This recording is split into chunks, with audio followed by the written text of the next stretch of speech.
What are the nutrients and inputs are required for the growth and development of the plant body? What are the nutrients, that means NPK and macronutrient, and inputs, water, spraying of the insecticide and also the cultivation. What are the nutrients and inputs are required for the growth and development of the plant body, not to be supplied by the human being, only to be supplied by the God, that is spiritual farming. మొక్క ఎదుగుదలకు కావలసినటువంటి పోషకాలు అవి NPK కావచ్చు, అలాగే ఇతర వనరులు అంటే మొక్క ఎదుగుదలకు అభివృద్ధికి కావలసినటువంటి పోషకాలు, ఇతరములైనటువంటి వనరులు, అది నీరు కావచ్చు, అలాగే క్రిమి సంహారకాల పిచికారీ కావచ్చు, లేదు దున్నడం కావచ్చు, ఇవేవి కూడా మనిషి చేయడు, భగవంతుడే చేస్తాడు. ఇది ఆధ్యాత్మిక వ్యవసాయం. Now I know, after listening this clarification, definitely there will be Himalayan question in the mind. Himalayan question in the mind, nothing to be utilized by human being. Everything will be given by the God. That means cultivation will be given by the God. Urea also will be given by the God. Phosphate, potash also will be given by the God. Even macronutrients will be supplied by the God. And compost, vermicompost, cow dung manure also will be given by the God. Spray also will be done by the God. Watering also will be done by God. How it is possible? How it is possible? There will be Himalayan question in your mind. ఈ విషయం అనడంతోటే మీ మనసులో ఒక సందేహం కదులుతుంది. అదేమిటి, మొక్కకు కావలసినటువంటివన్నీ దేవుడే చేస్తాడా? అంటే పంటకు కావలసినటువంటి దున్నడం కావచ్చు, యూరియా కావచ్చు, ఫాస్ఫేట్, పొటాష్ కావచ్చు, సూక్ష్మ పోషకాలు కావచ్చు, కంపోస్ట్, వెర్మి కంపోస్ట్, పేడ ఎరువు, అలాగే సాగునీరు, ఇవన్నీ కూడా దేవుడే ఎలా చేస్తాడు అనే గంభీరమైనటువంటి ప్రశ్న మీ మనసులో ఉదయిస్తుంది. Those who are having this question in their mind, definitely they are not spiritual. They are not spiritual. They are rationalist, pakhandi, nastic. మీలో ఎవరెవరికైతే ఈ సందేహం కలిగిందో, మొక్కకు కావలసినటువంటి మొక్క ఎదుగుదలకు కావలసిందంతా దేవుడే ఇస్తాడు అంటే కూడా ఎవరికైతే మీలో సందేహం కదిలిందో వారందరూ నాస్తికులు అని లెక్క. I will give one example. Dense forest is the nature. You go to the dense forest. There is a huge tree of mango, tamarind or any other fruit with uncountable fruits, export quality fruits, without any human existence and without any human assistance. దీనికి ఒక ఉదాహరణను గమనిద్దాం. మీరు ఒక దట్టమైనటువంటి అడవికి వెళ్ళి చూస్తే అక్కడ ఒక విశాలమైనటువంటి వృక్షం, చాలా పెద్ద చెట్టు, అది మామిడి కావచ్చు, చింత కావచ్చు, నేరేడు కావచ్చు, అటువంటి భారీ వృక్షాలు మీకు కనిపిస్తాయి. అవి లెక్కలేనటువంటి పండ్లతో, అవి కూడా ఎగుమతి రకానికి చెందినటువంటి ఎంతో పోషక విలువలు, ఔషధ విలువలు ఉన్నటువంటి పండ్లతో మీకు అక్కడ అడవిలో ఆ పెద్ద చెట్టు కనిపిస్తుంది. అయితే అక్కడ మనిషి అస్తిత్వం కానీ, మనిషి సహకారం కానీ ఆ చెట్టు ఎదుగుదలకు ఏమీ ఉపయోగపడలేదు. You cut down any leaf of any plant in the forest and investigate in the laboratory, in the any world, you will not see any deficiency of the nitrogen, no deficiency of the phosphate, no deficiency of the potash, and no deficiency of the micronutrients. అడవిలో ఉన్నటువంటి ఏ మొక్క నుంచి ఏ ఆకునైనా తీసుకుని మీరు ప్రపంచంలో ఏ ప్రయోగశాలలోనైనా పరిశోధించి గమనిస్తే అందులో నైట్రోజన్ యొక్క కొరత కానీ, ఫాస్ఫేట్ యొక్క కొరత కానీ, పొటాష్ యొక్క కొరత కానీ, లేదు సూక్ష్మ పోషకాల కొరత కానీ మీకు కనిపించదు. That means the forest trees are available nitrogen, phosphate has got, potash is available, micronutrients are available. Who has given? Who has given? There is no human existence there. That means human being has not given, has not supplied. Who has given? Given by the God, given by the nature. అంటే ఆ అడవిలో ఉన్న మొక్కలకి nitrogen అందింది, phosphate అందింది, potash కూడా కావలసినంత అందింది, అలాగే సూక్ష్మ పోషకాలు కూడా ఆ మొక్కలకు కావలసినవన్నీ కూడా అందినవి. మరి వాటికి ఆ పోషకాలను ఎవరిచ్చారు? మనిషి అయితే ఇవ్వలేదు, ఎందుకంటే మనిషి అక్కడ లేడు. కాబట్టి వాటికి ఆ పోషకాలు దేవుడి చేతనే నేరుగా అందాయి. If it is the universal truth that without any human assistance and existence, the forest trees are getting all nutrients given by the God, not given by the human being, that means there is a self-reliant, self-developing, self-nourishing system of the God by which all the nutrients are available naturally.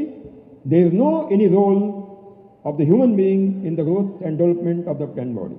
కాబట్టి ఈ విషయాన్ని గమనిస్తే అంటే అడవిలో ఉన్నటువంటి మొక్కకు కావలసినటువంటి పోషకాలన్నీ కూడా మానవుడి మనుగడ లేదా సహకారం లేకుండానే అందినవి అంటే దీన్ని పరిశీలించినప్పుడు మనకు అర్థమయ్యే సత్యం ఏమిటంటే ప్రకృతిలో తన మీద తానే ఆధారపడినటువంటి స్వయం ఆధారితమైనటువంటి అలాగే తనకు తాను పెంపొందించుకునేటువంటి స్వయం సమృద్ధమైనటువంటి అలాగే తనంతట తానే పోషించుకునేటువంటి స్వయం పోషకమైనటువంటి శక్తి ఒక వ్యవస్థ ప్రకృతిలో భగవంతుడి చేత కల్పించబడింది అన్న సత్యం దీన్ని బట్టి మనకు అర్థమవుతుంది.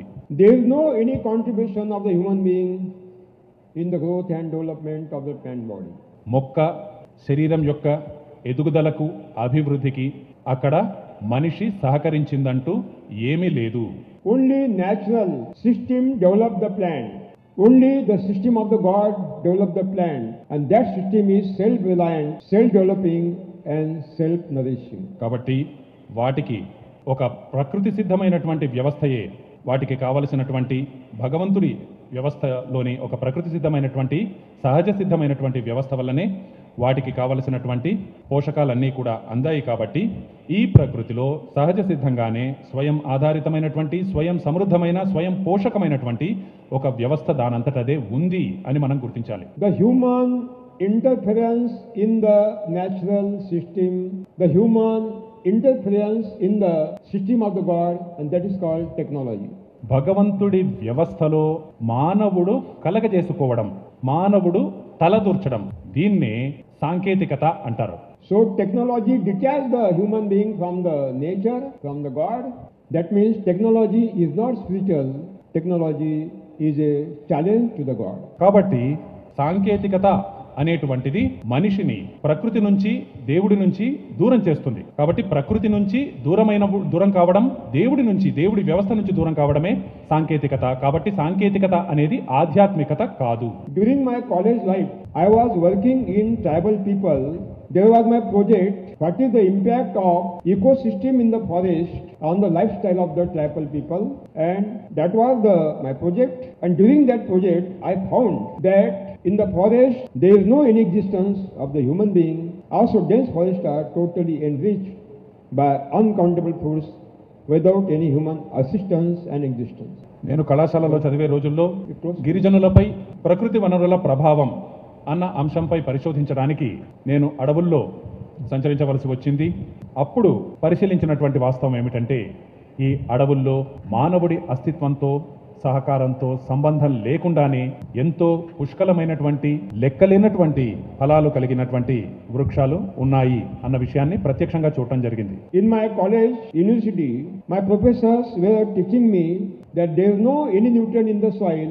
We have to apply externally in the form of chemical fertilizers and manures.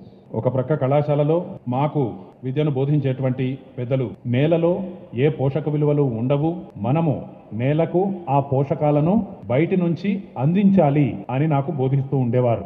But when I studied the forest and ecosystem of the forest, I found that there is no human existence there, and there is no role of the human being in the growth and development of the plant world. అయితే అడవిలోని ప్రాకృతిక వ్యవస్థని పరిశీలిస్తున్నప్పుడు వాటిలో ఏ విధమైనటువంటి పోషకాల కొరత అక్కడ నాకు కనిపించలేదు. If it is the truth that without any human existence and assistance, the plants are grown vigorously, giving uncountable fruits, that means the theory of agriculture science is totally wrong, totally false, that you have to apply manure and fertilizer externally, not necessary at all. Agriculture universities misguided the farmer and misguided the government also.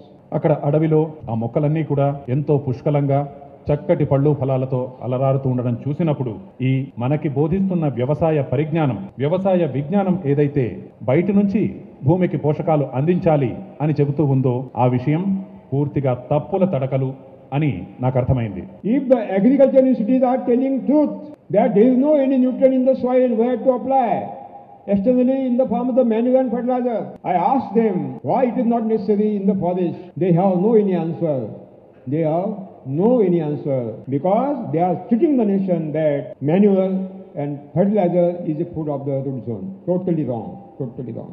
వ్యవసాయ విశ్వవిద్యాలయాల వారు చెబుతున్నట్లుగా నేలలో పోషకాలు ఉండవు, కానీ మనం అందిస్తేనే వాటికి నేలకు పోషకాలు అందుతాయి అన్న విషయం వాస్తవమే అయితే మరి అడవిలో ఉన్నటువంటి మొక్కలకు పోషకాలు ఎక్కడి నుంచి అందాయి అని వారిని ప్రశ్నించవలసి ఉంటుంది. ఆ ప్రశ్నకు వాళ్ళ దగ్గర సమాధానం లేదు. కాబట్టి వారి పరిజ్ఞానం సరైనది కాదు అని దీన్ని బట్టి అర్థమవుతుంది. Only I have done one thing. I have taken that the system of the God from the forest and I utilized on the farm and given name spiritual farming. నేను చేసినది ఒక్కటే, అడవిలో నేరుగా భగవంతుడి చేత ఎటువంటి వ్యవస్థ అయితే కల్పించబడి ఉందో దానినే అడవి నుంచి తీసుకువచ్చి అందుకు ప్రతిరూపంగా ఇంటి దగ్గర దాన్ని ఉన్నట్లుగా నిర్మించడం జరిగింది. దానికి పెట్టిన పేరే ఆధ్యాత్మిక వ్యవసాయం. I am only postman, though God has given the technology in my hand and I am giving in your hand by this 9-day workshop. కాబట్టి కేవలం ఒక తపాలాగా భగవంతుడు నా చేతికి అందించినటువంటి సహజ సిద్ధమైనటువంటి వ్యవస్థనే తీసుకువచ్చి ఇక్కడ దాన్ని ప్రయోగించడం జరిగింది. The dense forest is the nature. You go to the dense forest, you see the huge tree with uncountable fruits, export quality fruits, without any human existence, without any human assistance. దట్టమైన అడవే ప్రకృతి. కాబట్టి ప్రకృతిని తెలుసుకోవడానికి మీరు దట్టమైన అడవికి వెళ్ళి చూస్తే అక్కడ విశాలమైనటువంటి వృక్షాలు, పెద్ద పెద్ద చెట్లు, లెక్కలేనటువంటి పండ్లతో, ఆ పండ్లు కూడా ఎంతో పుష్కలమైనవి, పూర్తిగా ఎగుమతి రకానికి చెందినటువంటి చక్కటి పండ్లతో అక్కడ అలరారుతూ ఉన్నాయి. అక్కడ మానవుడి అస్తిత్వం కానీ సహకారం కానీ లేదు. You cut down any leaf of any plant in the forest. You cut down any leaf of any plant in the forest and investigate in the laboratory. You will not see any deficiency of the nitrogen, any deficiency of the phosphate potash, any deficiency of the micronutrient in the plant body. ఇలా ప్రకృతికి ప్రతిరూపమైనటువంటి ఆ విశాల వృక్షంలో ఏ చెట్టు ఏ మొక్క నుంచి ఏ ఆకునైనా తీసుకుని ప్రపంచంలో ఏ ప్రయోగశాలలోనైనా పరిశీలించి చూస్తే మీకు ఆ మొక్కలో ఏ నైట్రోజన్ కొరత కానీ, ఫాస్ఫేట్ కొరత కానీ, పొటాష్ కొరత కానీ, సూక్ష్మ పోషకాల కొరత కానీ కనిపించకుండా దానికి కావలసిన పోషకాలన్నీ పుష్కలంగా దానికి అందినట్లుగా కనిపిస్తుంది. That means nitrogen, phosphate, potash, micronutrients, entire nutrients are available to the plant body in the forest, not given by human being. That means given by the God, given by the nature. అంటే అడవిలో ఉన్నటువంటి ఆ మొక్క శరీరానికి కావలసినటువంటి nitrogen కావచ్చు, phosphate కావచ్చు, potash కావచ్చు, సూక్ష్మ పోషకాలు కావచ్చు, ఇలా ఈ పోషక విలువలన్నీ కూడా ఆ మొక్కకు అందాయి. ఎవరు అందించారు అంటే మనిషి కాదు. కాబట్టి మనిషి అందించకుండా దానికి అవి అందాయి అంటే వాటికి ఆ పోషకాలను అందించింది భగవంతుడే. I am giving open challenge to all agriculture universities. I am giving open challenge to all agriculture universities in India. They all show any deficiency of any nutrient in the plant body in the forest. They have to show. They have to show. అడవిలో ఉన్నటువంటి ఏ మొక్కలోనైనా ఏ విధమైనటువంటి పోషకాల కొరత అయినా మీరు చూపించగలరా అని వ్యవసాయ విశ్వవిద్యాలయాల వారికి నేను బహిరంగంగా సవాలు విసురుతున్నాను. If entire agriculture universities and research stations are claiming that none of the nutrient is existed in the soil, we have to give all nutrients in the form of the chemical fertilizer manure. I ask them one question. Why it is not necessary in the forest? Why it is not necessary in the forest to utilize fertilizer and manure? Why? Universities are not having any answer. They are not having any answer. వారందరూ చెబుతున్నట్టుగా నేలలో ఏ విధమైనటువంటి పోషకాలు ఉండవు, ఈ నేలకు కావలసినటువంటి పోషకాలని మనమే ఎరువుల రూపంలో అందించాలి అన్నవాదనే నిజమైతే మరి అడవిలో ఉన్నటువంటి ఆ మొక్కలకు ఆ పోషకాలన్నీ కూడా ఎలా లభించాయి అని మనము ప్రశ్నించాలి, కానీ ఈ ప్రశ్నకు వాళ్ళ దగ్గర సమాధానం లేదు. That means all agriculture universities and research stations are misguiding the farmers, and also they are misguiding the government also. They are misguiding the governments also.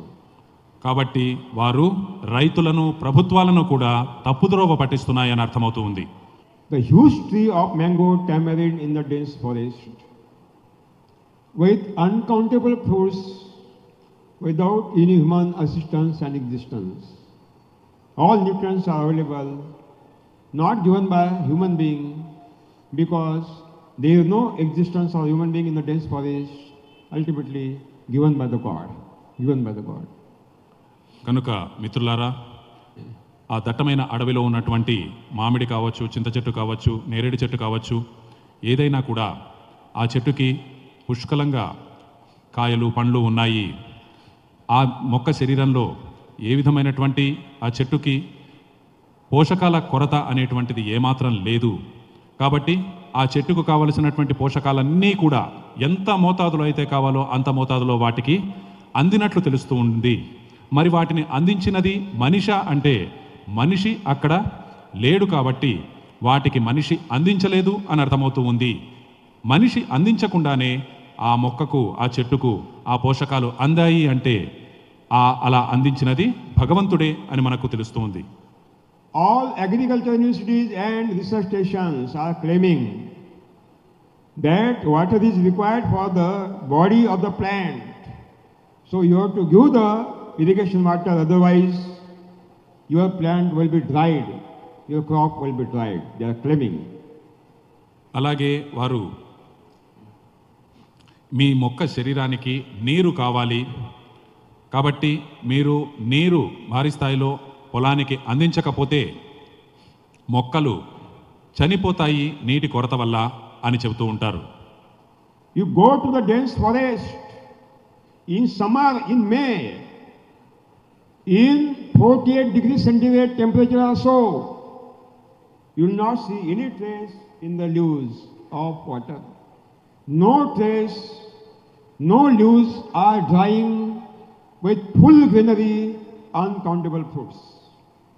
అలాగే మరటువంటప్పుడు మీరు అడవికి వెళ్ళి పరిశీలిస్తే మే నెలలో ఉష్ణోగ్రత 48 డిగ్రీల సెంటీగ్రేడ్ వరకు ఉన్నప్పుడు కూడా మీరు అక్కడికి వెళ్ళి చూస్తే ఆ ఆకులన్నీ కూడా, ఆ చెట్టు ఆకులు పచ్చగా కళకళలాడుతూ ఉంటాయి.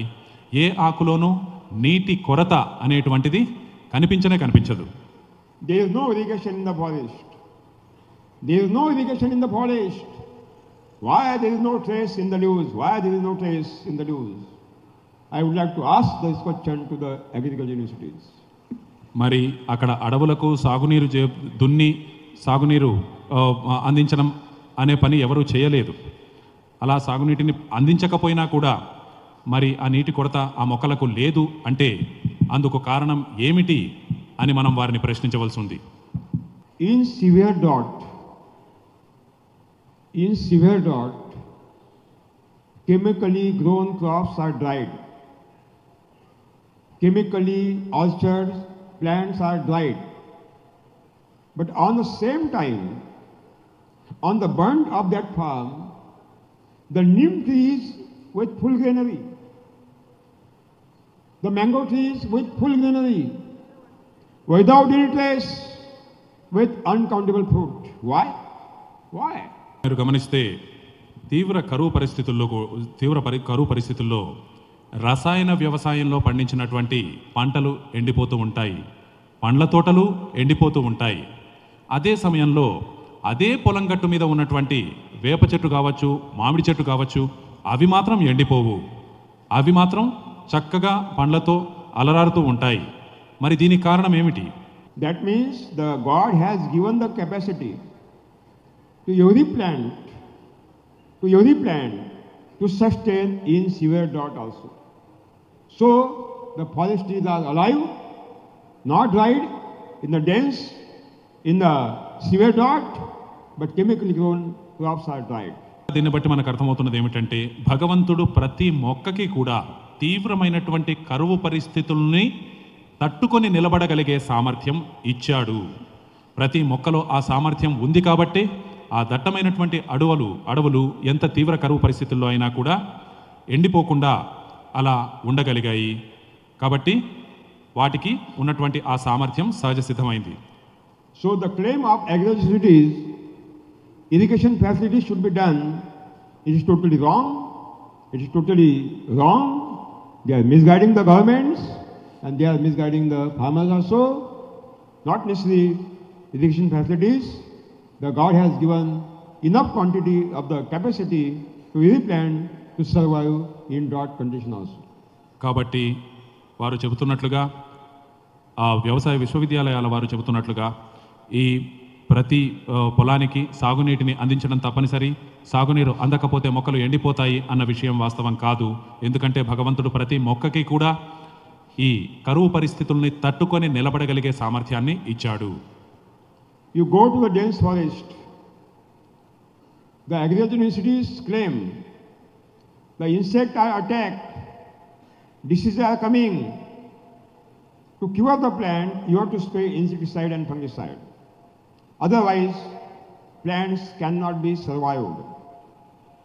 అలాగే వారు చెబుతూ ఉంటారు, ఈ మొక్కలకు మీరు ఈ పురుగుల మందులు క్రిమిసంహారకాలు వాడకపోతే వాటికి రకరకాల చీడలు తెగుళ్ళు వచ్చేటువంటి అవకాశం ఉంటుంది. కాబట్టి మనం ఖచ్చితంగా ఈ పురుగుల మందుల్ని క్రిమిసంహారకాలని వాడాలి అని చెబుతూ ఉంటారు. You go to the dense forest, you will see no insect attack on the forest plant, no disease attack on the forest plant. Nobody is spraying insecticide there, nobody is spraying fungicide there. Why there is no attack? Why there is no attack? That means this claim of the agricultural unity is totally false, totally wrong. That to cure the diseases and insect attack, you have to spray insecticide and fungicide. It is totally wrong. Agricultural institutes are misguiding the farmers and also misguiding the governments also. కానీ మీరు అడవిలోకి వెళ్ళి పరిశీలిస్తే అక్కడ ఉన్న మొక్కలకి ఏ చీడలు కానీ తెగుళ్ళు కానీ మీకు కనిపించవు. కానీ అక్కడ ఏ పురుగుల మందులను శిలీంద్రనాశనంలో అక్కడ పిచికారీ చేసిన వాళ్ళు ఎవరూ లేరు. అయినా కూడా వాటిపైన ఏ చీడపీడలు ఆశించడం అనేటువంటిది జరగలేదు. కాబట్టి మీరు ఈ పురుగుల మందులను ఈ శిలీంద్రనాశనలను క్రిమిసంహారకాలను చల్లకపోతే వీటికి రకరకాల చీడలు తెగుళ్ళు వస్తాయి అని ఏదైతే వారు చెబుతున్నారో అది పూర్తిగా అవాస్తవం. Agricultural universities claim and suggest to the farmers, you have to plow the soil by Rakshasa tractor, you have to take the deep plowing, you have to cultivate the soil, otherwise you will not get the production. అలాగే వారు మన పొలాన్ని చాలా లోతుగా ఈ ట్రాక్టర్ను ఉపయోగించి దున్నాలి, అలా దున్నడం తప్పనిసరి, లేకుంటే సత్ఫలితాలు రావు అని చెబుతూ ఉంటారు. You go to the dense forest, there is no cultivation at all, no plowing, no harrowing, no internal cultivation practices, uncountable fruits. Why?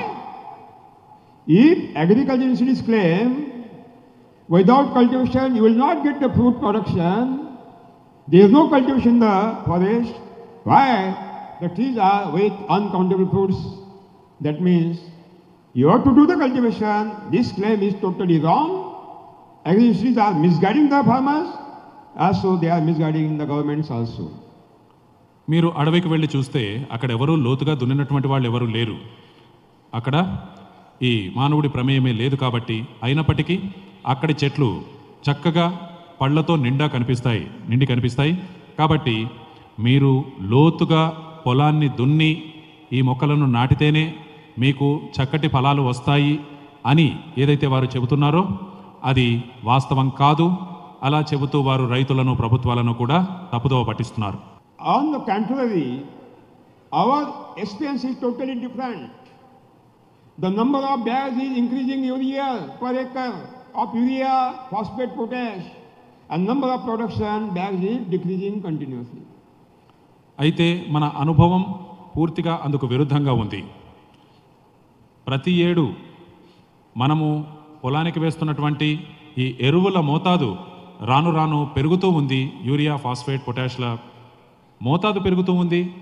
మరోవైపు దిగుబడి రాను రాను తగ్గిపోతూ వస్తూ ఉంది. That means theory, philosophy of Justus Liebig is totally wrong. Liebig is telling lie. Why he is telling lie? Because his name is Liebig. That means who tell big lie, that is Liebig. కాబట్టి ఇలా ఎక్కువ ఎరువులను ఉపయోగిస్తే ఎక్కువ దిగుబడిని సాధిస్తాం అన్నటువంటిది మన అనుభవానికి పూర్తిగా విరుద్ధంగా ఉంది. కాబట్టి ఇలా అతని పేరులోనే ఉన్నట్లుగా ఒక పెద్ద అసత్యాన్ని తాను చెప్పినట్లు అయింది. And on the principles and philosophy of Justus Liebig, Norman Borlaug has established the technology of Green Revolution. And also, as the principle of Liebig is totally false, Green Revolution also is totally false. ఈ justice లైబిగ్ యొక్క ప్రతిపాదించినటువంటి మౌలిక సూత్రాలు సైద్ధాంతికత మీదే ఆధారపడి ఈ హరిత విప్లవాన్నంతటినీ మనము అమలు చేయడం వల్ల ఆ మౌలికమైనటువంటి సిద్ధాంతము, మౌలికమైనటువంటి సూత్రాలే తప్పైనప్పుడు దాని ద్వారా ఈ అమలు చేసినటువంటి ఈ వ్యవస్థ అంతా కూడా తప్పే అవుతుంది. Nature is the God. God is the nature. Which is existing in the nature, that is the desire of the God, that is the philosophy of the God, and that is actual the spiritualism. కనుక మిత్రులారా, ప్రకృతే దైవం, దైవమే ప్రకృతి. కాబట్టి ప్రకృతిలో ఏదైతే ఉందో